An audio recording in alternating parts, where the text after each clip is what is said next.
হয়তো এই ভিডিওটা বানানোর পর এই কথাগুলো শোনার পর হয়তো আমার চাকরিটা আর থাকবে না।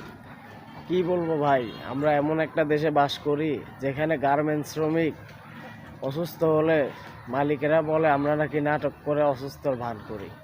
তাহলে হাজার হাজার শ্রমিক মাথা ঘুরে পড়ে যাচ্ছে, অজ্ঞান হয়ে পড়ে থাকতেছে ঘন্টার পর ঘন্টা। কত ভাই আছে প্রাণ হারাচ্ছে, তারা কি এগুলো নাটক করতেছে? এগুলো কি কোনোভাবে সরকারের চোখে যায় না? আমি চাই এই ভিডিওটা এত পরিমাণ শেয়ার করে দিবেন যাতে আমার প্রতিটা কথা সরকারের কানে গিয়ে পৌঁছায় এবং এই ভিডিওটা সরকারের কাছে যায়।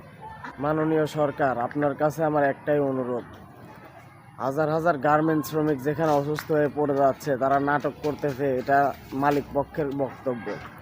আসলে আমার মতো হাজার হাজার শ্রমিক, লক্ষ লক্ষ শ্রমিক চায় যে কেন এগুলো হচ্ছে, আসলে এর মূল কারণটা কি, এটার পিছনে মালিক পক্ষের কোনো হাত আছে কিনা আপনি নিজ দায়িত্বে নিজের আইন বাহিনী দিয়ে খুঁজে বের করুন এটার মূল কারণ কি। আসলেই কেন সবাই অসুস্থ হয়ে পড়তেছে? আমার মতো হাজারো পরিবার আছে যে একটা ফ্যামিলিতে একটা মানুষই চাকরি করে, তারা কখনো নাটক করবে না। আমার বিশ্বাস এটার পিছনে বড় কোনো ষড়যন্ত্র আছে। আপনি নিজ দায়িত্বে খুঁজে বের করুন যে আসলে এর মূল কাহিনীটা কি, কেন সবাই অজ্ঞান হয়ে পড়ে যাচ্ছে, কেন হাজার হাজার শ্রমিক প্রাণ হারাচ্ছে। হয়তো এই ভিডিওটা বানানোর পর এই কথাগুলো শোনার পর হয়তো আমার চাকরিটা আর থাকবে না। আমি চাই আমার মতো হাজারো কর্মচারীর চাকরি যেন ঠিক থাকে, খেটে খাওয়া মানুষগুলো ঠিকভাবে চাকরি করতে পারে।